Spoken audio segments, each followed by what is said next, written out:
Hello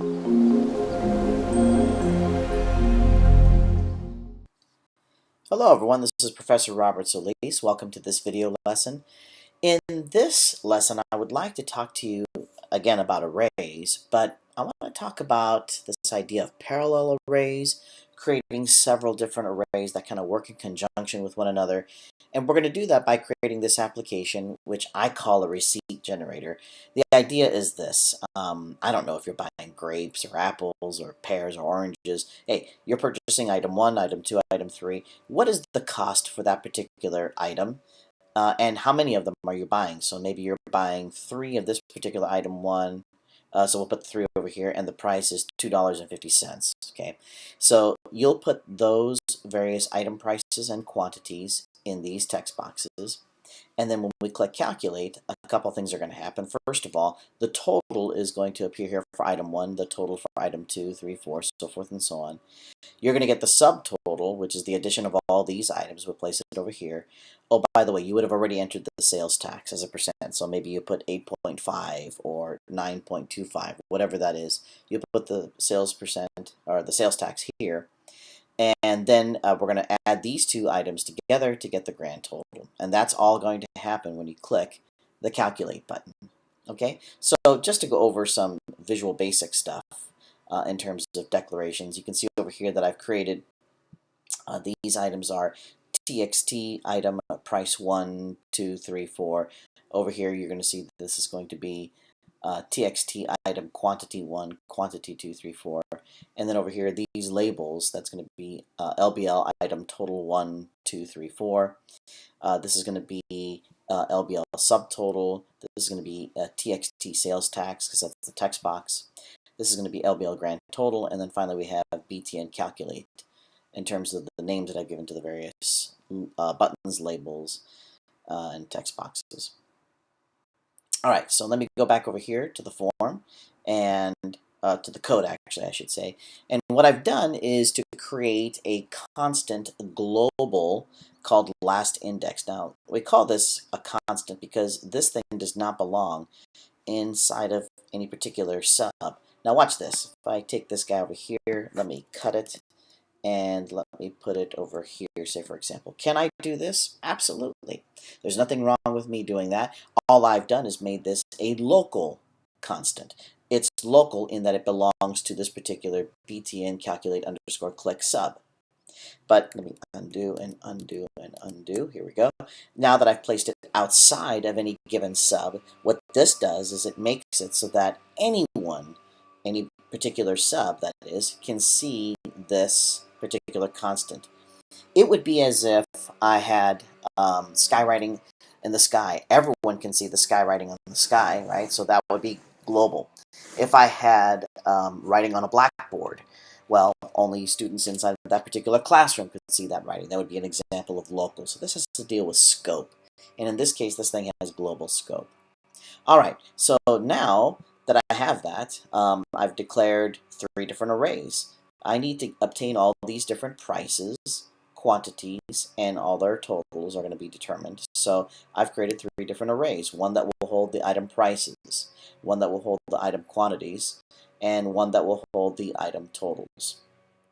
Okay, so now what I'll do is create separate variables for the subtotal, whatever the sales tax is, and whatever the grand total is. Notice that everything is doubles. All right, I'm going to need a counter because if I'm going to be working with arrays, hey, you're going to be working with the for statement, and that means you're going to need a counter variable. So might as well go ahead and create that right now, the counter variable.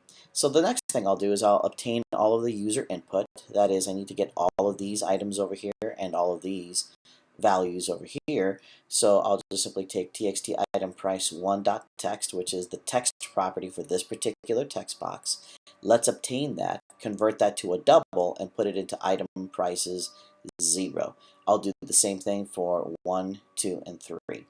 All right, by the way, in terms of just typing code quickly, this is what I typically do. Let's say, for example, if I just type this item right here, what I'll do is I'll select this, I'll Control C for copy, and then I'll Control V as in Victor for paste, paste, paste. All right, obviously I need to change this to 1, 2, and 3. I need to change this to 2, 3, and 4. So down over here, Now, I have a Macintosh that I'm using as my main computer, so I don't have like you PC people. You have a key that says Insert, so I have to double click this guy over here. But you could just simply click the Insert button on your keyboard. It would do this. It would do the same thing. If I double click this, it turns this into the overwrite mode, and the overwrite mode allows me to do exactly that, override. So then I'm just putting my left hand on the numbers 1, 2, and 3, and my right hand is going to be on the down arrow. So I'll do this 1, 2, 3. Actually, it's the down and the left arrow that I just clicked or pressed. Over here, I'll just do 2, down arrow left, 3. Whoops, sorry, 3, down arrow left, 4. And it just makes it a lot faster. Let me get out of this overwrite mode, so I'll double click on OVR. It's back in the insert mode, which means that if I were to type text, it would insert, as you can see here. And again, for those of you who have a PC, you would just simply press that INS button on your keyboard. All right. In terms of the quantities, I need to obtain all of these, and I need to put them into the array. So I will get item quantity 1.text, convert that to an integer. Actually, I converted that into an integer, but I think I have this listed as a double. So let me go ahead and be consistent here. Instead of converting that to an integer, since this array is basically holding a bunch of doubles, I think I'll just simply copy this and paste, paste, paste, paste. I think the reason why I was thinking convert that to an integer is because if you were to say, well, how many do you want to buy? Well, I want 3 apples. I want 4 pears.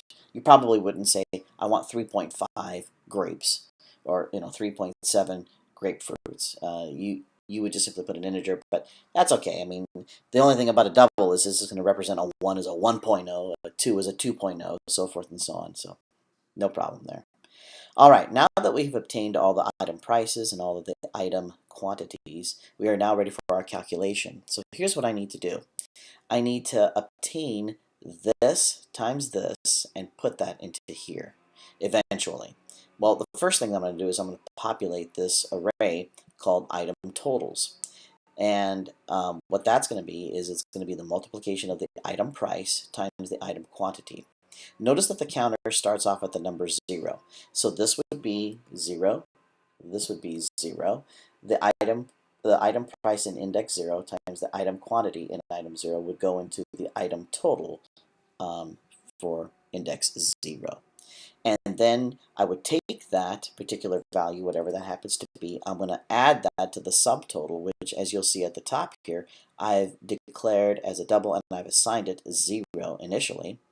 So that means that this thing, which is currently 0, it's going to be 0 plus whatever this item is, and then that will be whatever the addition of these two are. And then counter is going to go to 1, so then it's the same thing as changing this to 1, changing this to 1, changing this to 1, and so forth and so on. So let me undo so I can go back to what I originally had, and that is the counter is changing from 1, 2, 3, so forth and so on. It's going to keep on incrementing, and so you are updating this particular array. So this is kind of like an idea of what a parallel array is like, where you have a number of arrays and they kind of all work together. The first item of the array is going to be this row. The second item of the array is going to be these different rows, so forth and so on. All right, so now that I have a way of taking all of those items and adding them up to obtain the item totals, I should also consider what is the subtotal going to be. Well, if I add this particular item to 0, it's going to be whatever that happens to be. In fact, let me just go ahead and run the program and put some values in here. So I'll say 1, 1, 1, 1. That's the price, $1. I bought one of each of these, and the sales tax is 10%, say for example. All right, so what is this times this? That's 1. Okay. What is this times this? That's 1. 1 plus 1, our total so far is 2. Now it's 3. Now it's 4. So the subtotal is 4 times 10%. Well, really it's 1.1, right? Because it's in addition to the 10%, it's going to be whatever the current quantity is, which is 4. So that's where I get my $4.40. All right, now the idea is this. When I go back to the code over here, the subtotal starts off at 0. 0 plus whatever the total item for 0 well, that's going to be, for in counter 0, that is, that's going to be a certain amount. So now subtotal has been updated, and then it's going to be updated again, and updated again, and updated again. So you could think of this as a running subtotal. And then eventually we're going to get our full amount for the subtotal. All right, so now that I have that, let me go ahead and determine what the grand total is. Well, that's going to be the subtotal, and I'm going to have to take 1 plus whatever the sales tax is to determine what that is. So over here, you'll notice that with the sales tax, I'm taking whatever that sales tax is. Let's say the user enters 10%. Let me convert that to a double, because see, really, when the user enters the number 10 here, that's a text, right? And go back over here to the properties panel. That's a text.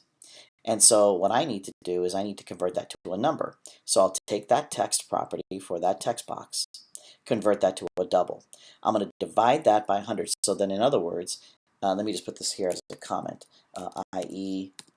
10% is really the same thing as 0.1, right? You just take the decimal point and move it over 2 times.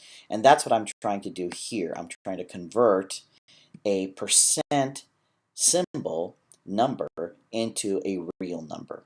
And so if it's 10%, that's going to be 0.1. If it's 8.5%, that's the same thing as 0.085, say for example, so forth and so on. All right, well, once I've done, then, so by dividing it by 0 allows me to get this decimal number. All right, I add 1 to it because the sales tax is eventually going to be multiplied times the subtotal, and that's what you do if you want to get the additional amount that you are paying in terms of sales tax. You just simply add 1 to it. So that's going to be 1.1 if it's a sales tax of 10%. It's going to be 1.15 if it's a sales tax of 15%, so forth and so on. We multiply that times the subtotal, and now we have our grand total. Now I want to output this information in the form of a currency symbol. So I want dollar symbols over here, and also over here with 2 numbers after the decimal point.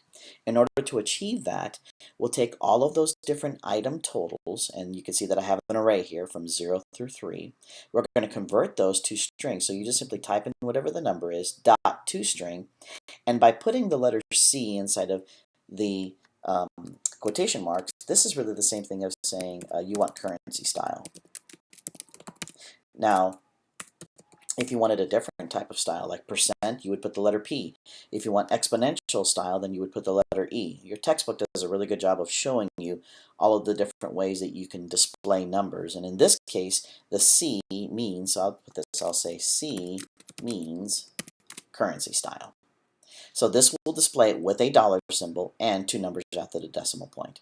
And notice what we're doing. We're putting this into the text property of all of the different labels. So here are the labels over here. We're going to take the items in the array, put them into those labels. Well, now that I have that, I'm going to then take the subtotal. I'm also going to be displaying that with the currency style. I said currency. Correct that really fast. Currency. There we go. Let's take the subtotal and convert that into a currency style, and we're going to display that item here, that particular value. And then finally for the grand total, which I calculated over here, we're going to display that also with currency style, and that means you're going to display it right here. All right, so there's a bunch of things that are happening in this lab. Let me go ahead and start it, take a look at what's going on. So let's say that my first item is price, it costs $10, and this is $20, this one's $15, this one is $5. And I'm going to buy 5 of this, and 3 of that, and 7 of this, and 9 of that. And the sales tax, let's say that that's going to be 9.25%. All right? So I click Calculate, and so notice what happens. I take these 2 items and I multiply them. So 10 times 5, that's going to be 50. 20 times 3, that's going to be 60, so forth and so on. Let's take all of these, which I've placed into an array, add them up. So this plus this plus this plus this, that's going to be 260. All right, 9.25% sales tax, which means this is going to be multiplied times 1.0925, and then that's going to give me a total of $284.05. Notice the currency style, that is that everything has a dollar symbol. Notice the 2 numbers after the decimal point for all of these various items. I guess in receipts, I don't think they center aligned. Maybe I should have made this right aligned. So let me go ahead and change that really fast. I know I'm being petty, but I think I want to make this as accurate as possible. And typically you're going to see numbers that are going to be right aligned. So let me select all those. Let me go over here to the text alignment property, and we'll say top right over here.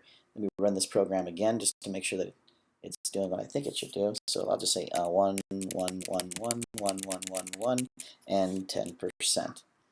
Calculate. Okay, so it looks like everything now is right aligned. That's good. This guy is centered. I'll leave that alone. That's fine. I think you get the idea of the program, which is that you are using multiple arrays in conjunction with one another. We kind of call that parallel arrays, right?